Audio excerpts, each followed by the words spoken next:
For this week's showcase, we're going to take a closer look at our brand new Arduino Uno footprint, the DB LCD RTC UNO.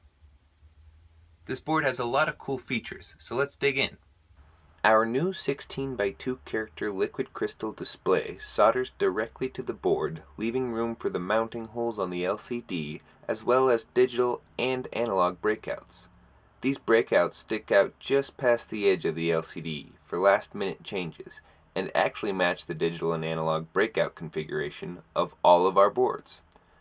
There's a mini-B USB port and 0.1-inch headers for powering the unit with 5 volts only. To program this device, you need a separate external FTDI or AVR programmer.